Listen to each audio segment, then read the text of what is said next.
Bendi Mataram bagian ke 186. Itulah akibat ilmu sakti Sang Aji. Di tepi pantai dulu, ia sudah berlatih menyalurkan hawa sakti lewat pedang Sokayana. Kini dengan lewat pedang kayunya, ia menyerang Ratu Kenaka.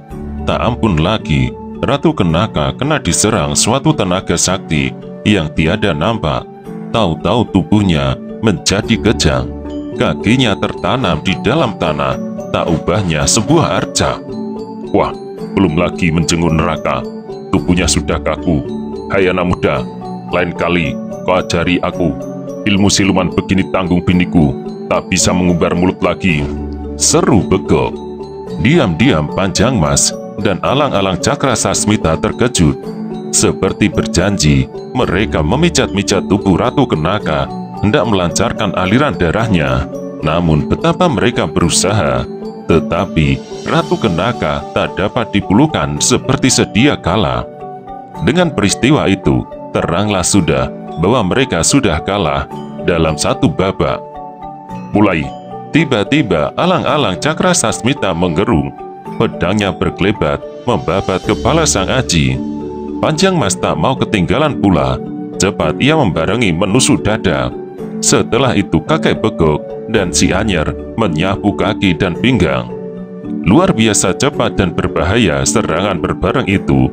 Namun dengan sedikit menggeserkan tubuh, tiba-tiba Sang Aji sudah lolos dari rantai serangan. Tubuhnya berkelebatan, menerobos tebasan senjata mereka. Tak ubahnya bayangan yang tak dapat disentuh. Tak kala mereka hendak menyusuli serangannya yang kedua, Sang Aji sempat mengibaskan pedang kayunya. Mereka mundur dengan berbareng. Cepat Panjang Mas membelokkan pedangnya menusuk tulang rusuk. Ia berharap agar Sang Aji menarik pedang kayunya untuk mempertahankan diri. Sang Aji terpaksa menangkiskan pedang kayunya. Tangan kirinya mengebas golok si Anyer. Bagus, seru Panjang Mas di dalam hati. Kau berani menangkis pedangku, tapi masa pedang kayumu tahan berlawan dengan pedang pusaka? Ia mengedipi alang-alang Cakra Sasmita. Pendekar ahli pedang itu dengan cepat dapat menangkap isyarat rekannya. Pedangnya terus saja miring sambil mengeluarkan bunyi suara berdengung. Mampus, teriaknya sambil menebas. Di luar dugaan, Sang Aji masih dapat menyelamatkan pedang kayunya. Bahkan dengan gerakan lembut, tiba-tiba pedangnya sudah menempel pedang alang-alang Cakra Sasmita. Kemudian suatu tenaga halus mengguncangkan pedang Panjang Mas.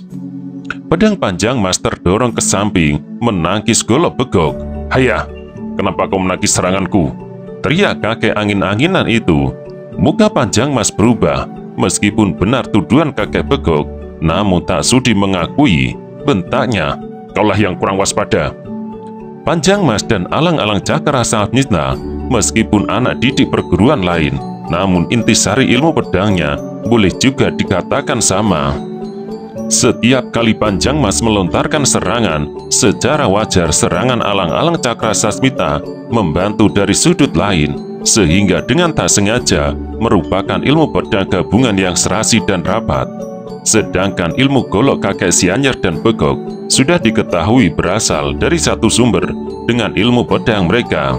Hanya saja gerakan jurusnya bercorak lain karena mereka bersenjata golok. Namun setelah mereka bekerja sama, permainan mereka lambat laun menjadi serasi dan saling menambal kelemahan-kelemahan dan kekurangan-kekurangannya. Dengan begitu, permainan mereka makin nampak menjadi teratur dan lancar sekali. Semenjak tadi Sang Aji sadar bahwa ia akan menghadapi suatu perlawanan yang berbahaya. Namun tak pernah ia menduga bahwa permainan mereka yang timbal balik dan rapat itu benar-benar tak dapat dipecahkan. Beberapa kali ia menghadapi detik-detik bahaya. Sayang ia tak bersenjata pedang besi atau baja.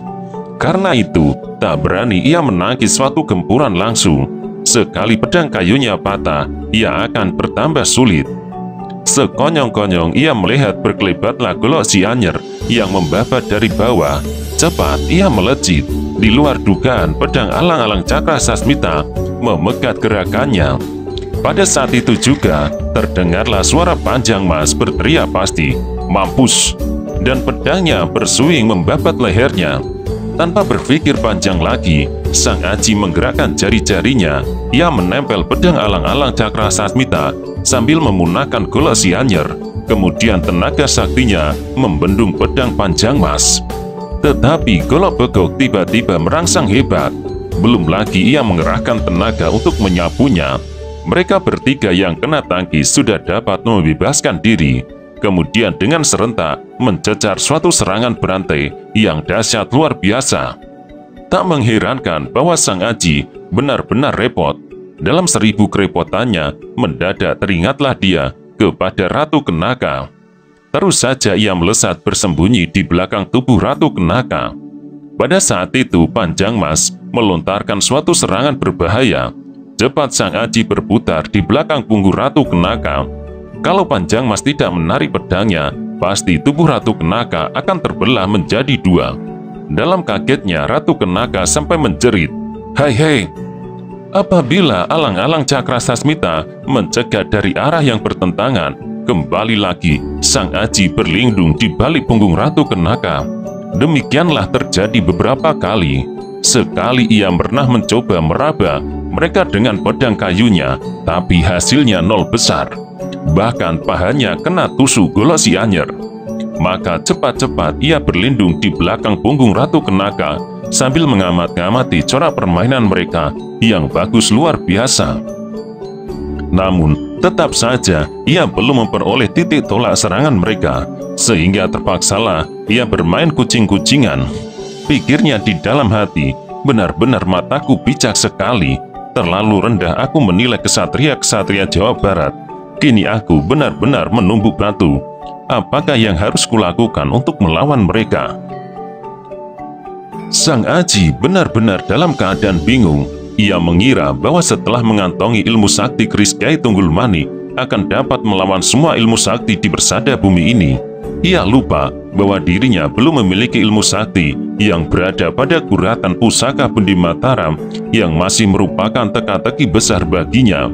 Karena itu, meskipun guratan ilmu sakti Kyai Tunggul Mani merupakan sumber pokok dari sekian ilmu sakti di kolong jagat ini, namun belum memuat titik tolak rahasianya. Sang Aji bukan Titisari yang berotak cerdas luar biasa.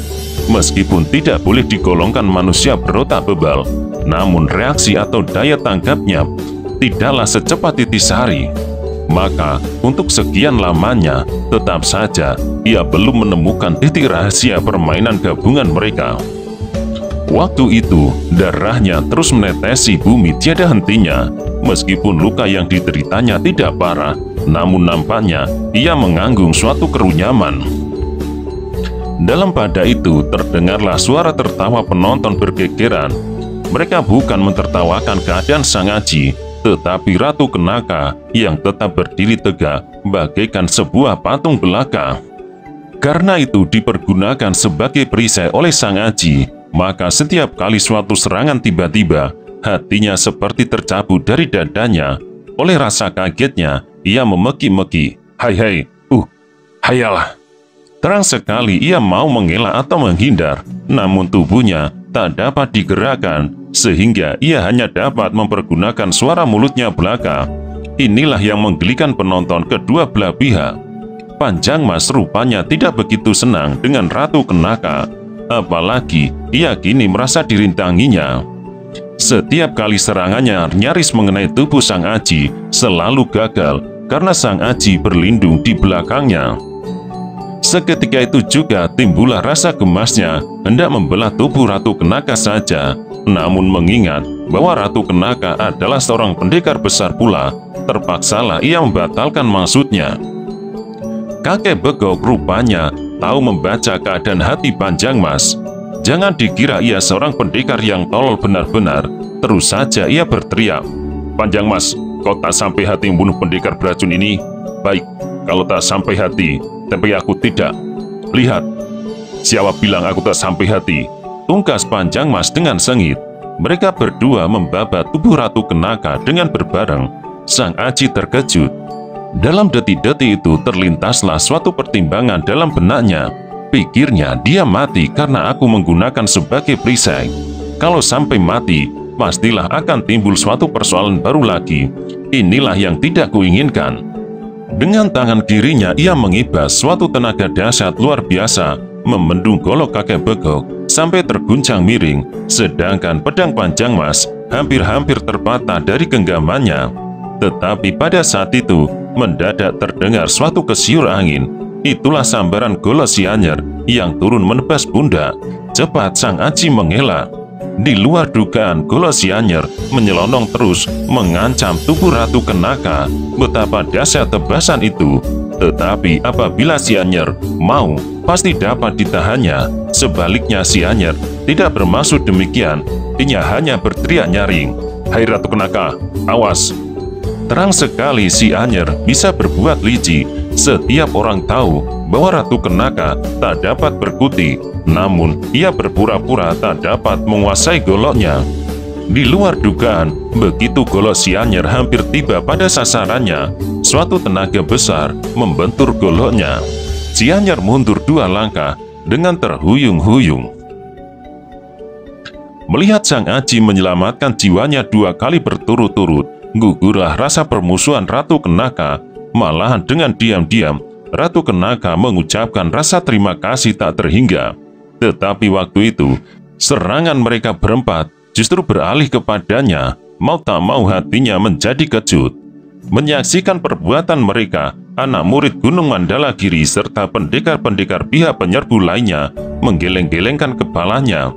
Mereka tak sependapat dengan perbuatan itu. Bahkan dalam hati mereka merasa malu. Seumpama sang Aji akhirnya tertimpa suatu malapetaka, semata-mata menyelamatkan jiwa Ratu Kenaka, mereka akan ikut berduka cita.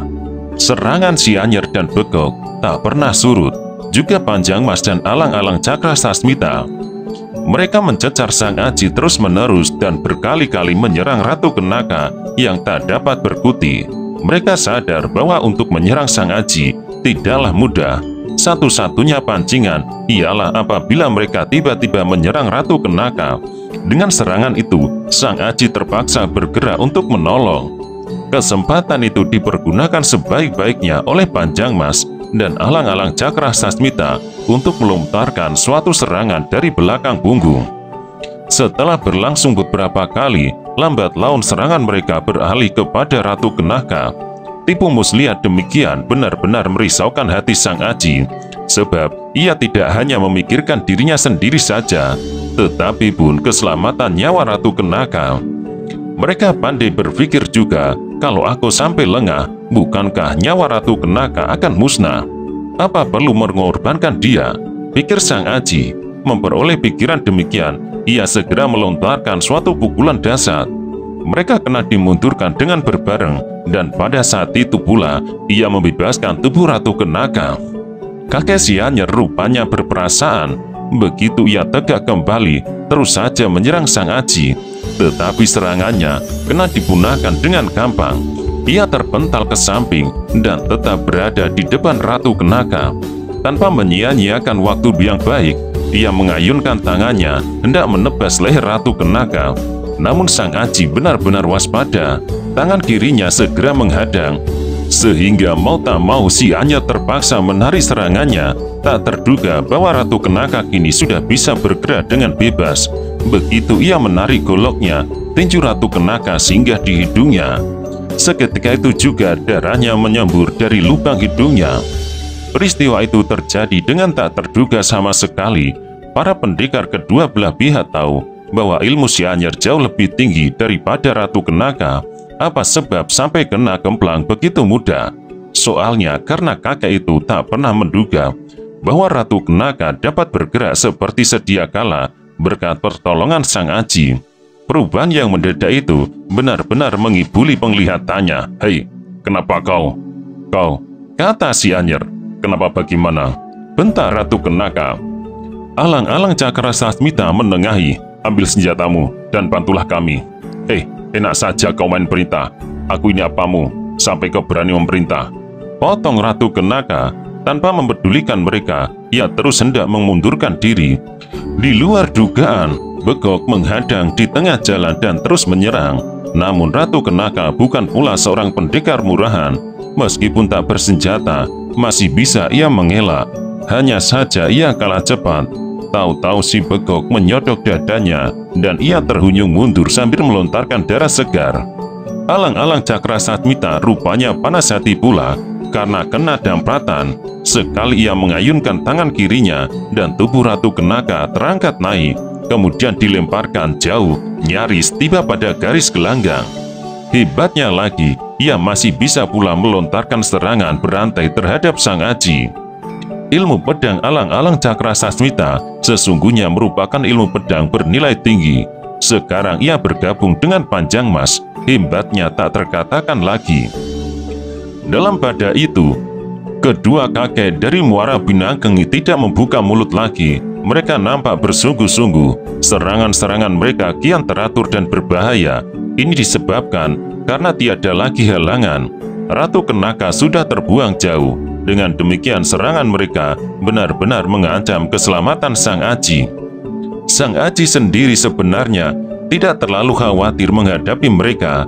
Tenaga saktinya yang tiada bandingnya di dunia jauh lebih ulet daripada mereka. Seumpama dipaksa untuk bertempur 1 hari 1 malam, tak akan mengalami suatu kemunduran. Sebaliknya, kerjasama mereka berempat pun tidak gampang-gampang untuk dapat digempur hancur. Sebab yang satu menjaga sementara lainnya bergerak menyerang. Lagi pula tipu muslihat dan kerabangan corak pertempurannya selalu berubah dan tiada habis-habisnya. Pertarungan sengit ini membuat setiap penonton berdebar-debar hatinya. Mereka tahu ilmu gabungan Jawa Barat merupakan suatu ilmu sakti yang bernilai sangat tinggi. Sebaliknya, tenaga sakti Sang Aji luar biasa bukan pula berada di bawahnya. Kedua corak permainan mereka benar-benar bermutu sangat tinggi, rupanya bertitik tolak pada suatu sumber yang sama. Bedanya corak ilmu gabungan mereka lebih banyak ragamnya, sedangkan ilmu pertahanan Sang Aji yang diperlihatkan sangat sederhana dan utuh. Kedua pedang Panjang Mas dan alang-alang Cakrasatmita terus mendesak dengan tekanan makin lama makin berat, sedangkan kedua golok Begok Si Anyer terus-menerus merangsak dari arah yang bertentangan. Beberapa kali Sang Aji mencoba meloloskan diri dari kepungan mereka dengan menggunakan ilmu Mayangga Seta. Ia selalu berhasil, dan apabila mau, sebenarnya ia bisa melarikan diri dengan mengandalkan ilmu larinya yang tak akan terkejar oleh mereka. Tetapi hal itu berarti pula bahwa ia gagal hendak menolong keruntuhan himpunan Sang Kuryang. Satu-satunya jalan, ia harus bertahan serapat-rapatnya dengan sekali-kali melontarkan pukulan ilmu sakti Kumayan Jati, dan kemudian setelah letih, ia akan melancarkan serangan balasan.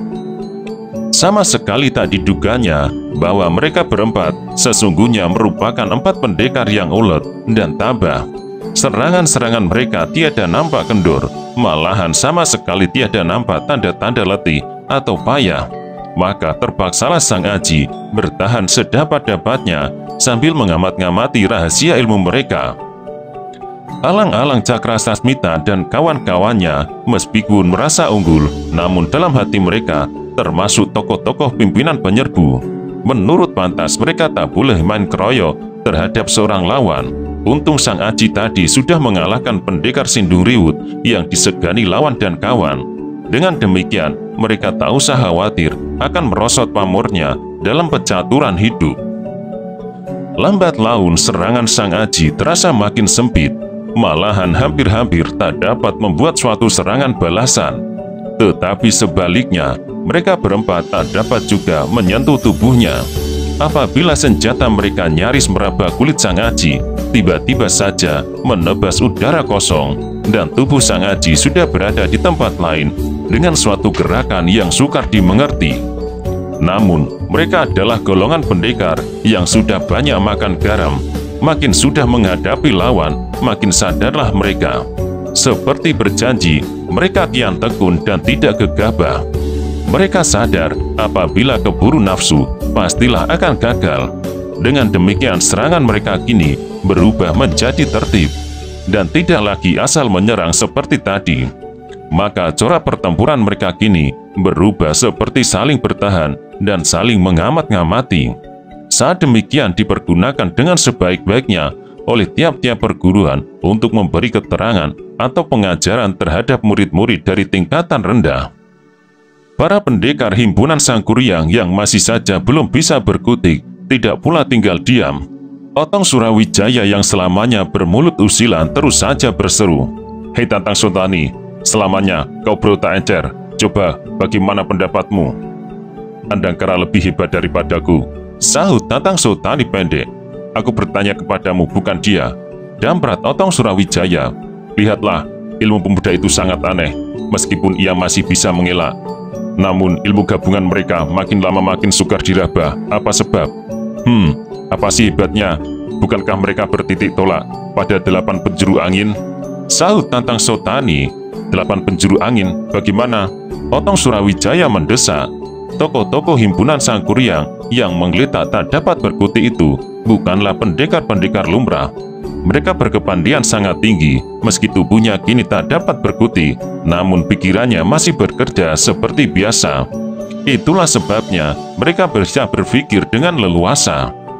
Dan semenjak tadi Sang Aji tahu bahwa mereka ikut berprihatin, dan begitu mendengar percakapan mereka, segera ia menaruh perhatian. Kata Tatang Sotani, "8 penjuru angin yang diputar balik. Lihatlah dengan seksama. Tiap kali mereka hendak menyerang, pasti mereka bergerak mundur, kemudian maju ke titik pusat.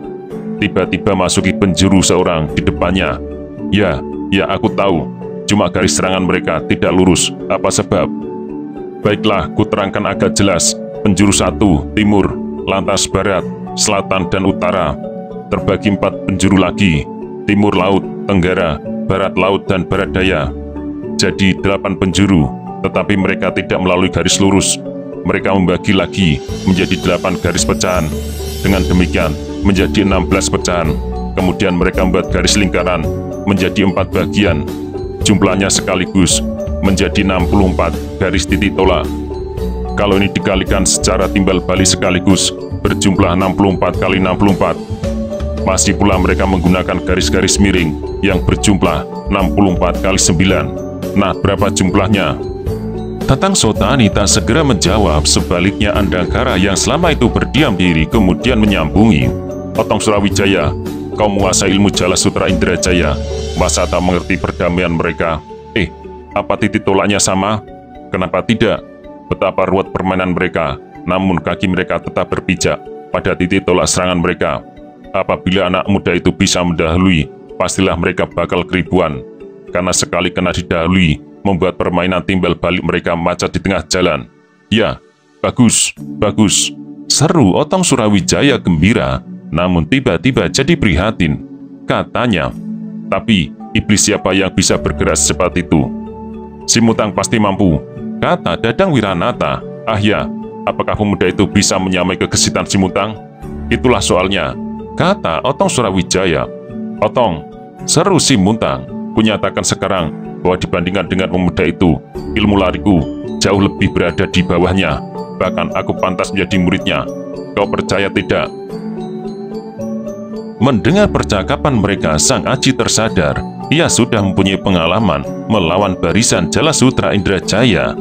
Untuk melawan mereka, ia harus mengadu kegesitannya, dan ia berhasil. Oleh ingatan itu, segera ia mengamat-ngamati gerak tipu mereka. Benar juga, meskipun sangat ruwet dan selalu berubah, namun kedua kaki mereka tetap berpijak kepada kiblat 8 penjuru angin. Gerak-gerik mereka serasi dan saling menutup.